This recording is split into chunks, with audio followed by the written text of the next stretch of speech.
यहाँले आफ्नो निर्वाचन क्षेत्रमा डुल्दै गर्दा त्यो भूगोलहरूमा डुल्दै गर्दा र मतदाताहरूलाई भेट्दै गर्दा त्यहाँ त्यो बाहेक अरू जनता मतदाताको समस्याहरू के पाउनु भएको छ हैन व्यथितिहरू के देखिए यहाँले चाहिँ भोलि गर्नुपर्ने रहेछ कुरा यो चाहिँ गर्नुपर्ने रहेछ भन्ने महसुस गरेका कुराहरू के हो मतदाताजीहरूको समस्या मैले तपाईँलाई अघि नै पनि भने भूगोल अनुसार परिस्थिति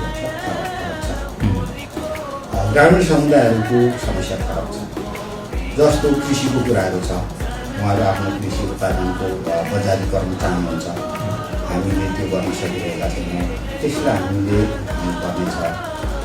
उहाँहरूलाई कोल्ड स्टोर आवश्यक छ जो हामी बारम्बार भनिरहेका छौँ प्रत्येक गाउँमा एउटा कोल्ड स्टोर निर्माण हुनुपर्छ र कृषि बजार बन्नुपर्छ कृषकहरूले उत्पादन गरेको उत्पादनलाई हामीले मूल्य निर्धारण गरेर किनिदिनुपर्छ र त्यसलाई चाहिँ हामीले बिक्री गर्नुपर्छ त्यो किसिमको व्यवस्था गर्नुपर्छ ल्याउनुपर्छ नदी नियन्त्रणको समस्या छ खानेपानीको समस्या छ अब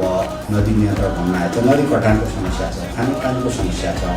ऐलानी जग्गाको समस्या मैले तपाईँलाई भनिहालेँ ग्रामीण विद्युतीकरणको समस्या छ सिँचाइको समस्या छ समस्याभित्र हामी छौँ क्या तर त्यो समस्यालाई समाधान गर्नका निमित्त यो उदयपुरबाट यस्ता जनप्रतिनिधिहरू अहिलेसम्म आउनु भएन जसले जनताको समस्यालाई समाधान गरोस् यदि त्यसो भने अहिले त प्रजातन्त्र आइसकेको पनि यति लामो समय भयो यत्रो धेरै माननीयजीहरू यहाँबाट निर्वाचित भएर गइसकेको हो